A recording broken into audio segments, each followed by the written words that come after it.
তো হ্যালো বন্ধুরা, দেখতে পাচ্ছ আমি একটা এক্সেল গাড়ির ভিডিও নিয়ে চলে এলাম। তো দেখো গাড়িটা কি অবস্থা, হেডে মোবিল লিক করছে।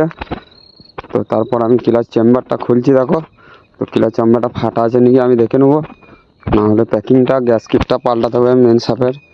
তো দেখো ভিডিওটা, তো আমি কীভাবে গ্যাস কিটটা পাল্টাই আর মালটা খুলি দেখো সম্পূর্ণ ভিডিওটা দেখলে বুঝতে পারবে।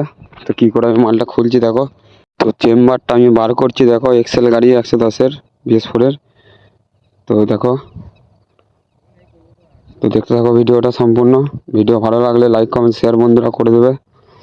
দেখো এক্সেলটা কী করে বার করি। এক্সেলটার বুশটা চেপে ধরেছিল, বুশটা কেটে গিয়েছিলো, তো ওই জন্য খুলতে অসুবিধা হচ্ছিল। তো আগের ভিডিওটা দেখাবো তো বুশ আর প্যাকিং কীভাবে লাগাই। তো এই ভিডিওটা শুধু খোলার ভিডিওটাই করলাম বন্ধুরা। ভিডিও ভালো লাগলে